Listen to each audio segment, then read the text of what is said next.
Please, you may be seated. Please.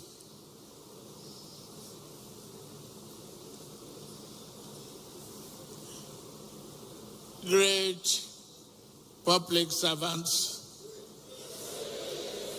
great public servants, great public servants. I am extremely delighted to be with you today to flag off this important International Civil Service Conference hosted by the Office of the Head of Civil Service of the Federation. This meeting of minds is an historic gathering and a bold step towards refining governance in an era of rapid transformation.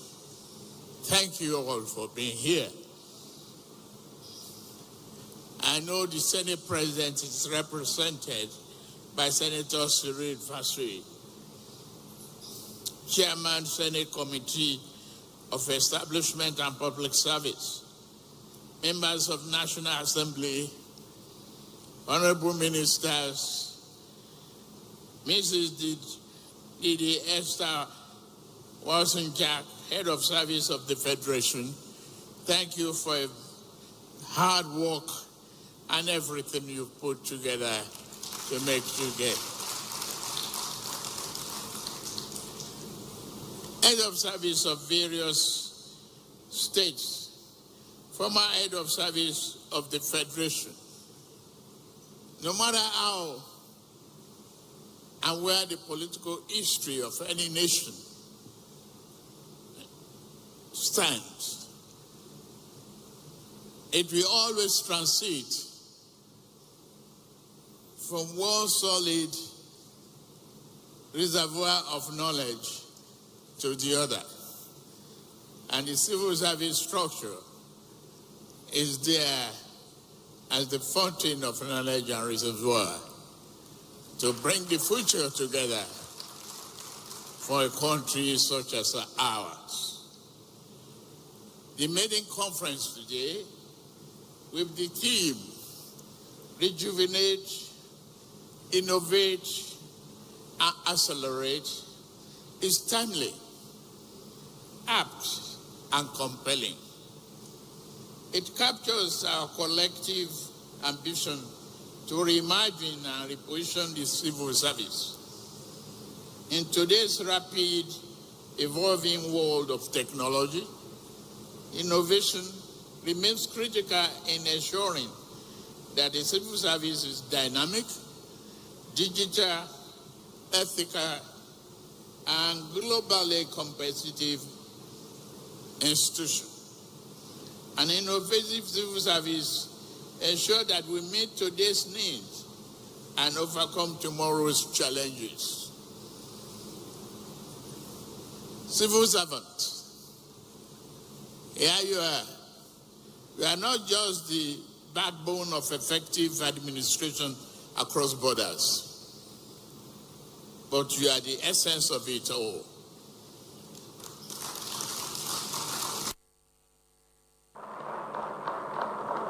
I thank United Nations and government of United Arab Emirates and Britain for facilitating the Executive Leadership Program on the leadership and digital literacy.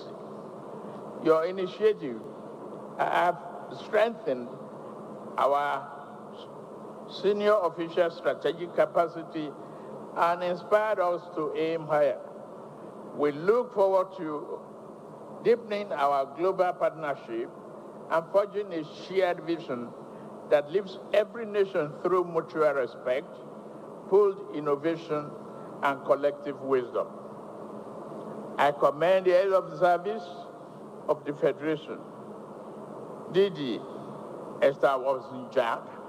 Thank you very much for outstanding leadership and tireless pursuit of the reform. Your stewardship has driven the successful implementation of the Federal Civil Service Strategy and Implementation Plan for 2021 to 2025. And the music go on. Your achievement is marked by milestones such as digitalizing work processes, continuous learning initiatives, and launching service YGPT. I've seen it. I got the letter. The homegrown AI to enhance policy execution and efficiency is wonderful. Under your guidance, we have seen measurable progress in human capital development, service-wide digitalization, and performance management. The landmark MOU with the United Nations and the program is a bold step that places innovation at the heart of public service reform. It will transform the Public Service Institute of Nigeria into a global center for public service excellence. The partnership underscores a commitment to building a future-ready, tech-savvy civil service. In keeping our commitment to a service response to workers' needs, our administration has prioritized key welfare policies to improve public servants' well-being. This includes the new national minimum wage, the consequential adjustment to salaries arising from the new minimum wage, and the approval of the pension bond scheme, among others. These policy instruments are social compacts that reflects our recognition of the sacrifice and service of our workforce. People in the right roles. To this end, I have authorized a comprehensive personnel audit and skill gap analysis across the federal civil service to deepen capacity. I urge all responsible stakeholders to prioritize timely completion of this critical exercise to begin implementing targeted reforms and realize the full benefit of a more agile, competent, and responsive civil service.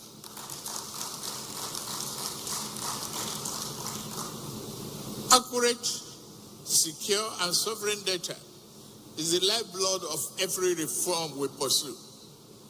Data is the new oil, but unlike new oil, its value increases the more it is refined and responsibly shared.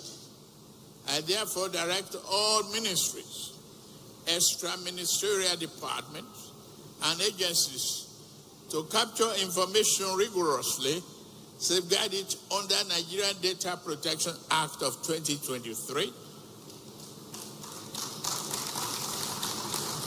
relate it usefully for public value, ensure the highest data protection and privacy standard.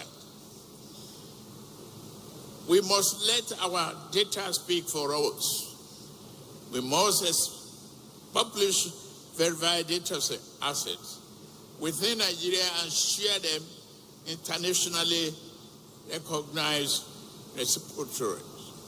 This will allow global benchmarking organizations to track our progress in real time and help us strengthen our position on the world stage. According to this platform, within local and allied data centers, it preserves privacy and upholds data sovereignty. Upon this foundation of trusted, protected, and globally accessible information, we shall practice evidence-based governance, climb international ranking, and build a proactive public service that anticipates the need of every Nigerian. This conference must be more than a ceremonial gathering or a talk shop. It must catalyze real change.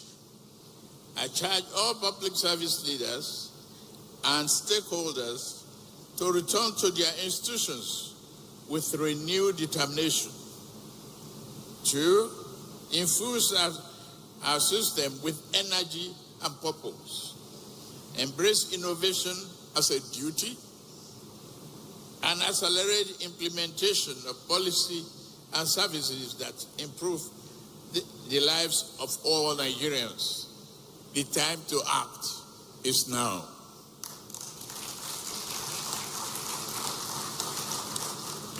Today, we must unite under the shared idea of service excellence. We commit to forging partnership that transcend national boundaries, harness technology for the greater good, and elevate the civil service as a beacon of hope and progress for all nations. On this note, I declare the 2025 International Civil Service Conference open.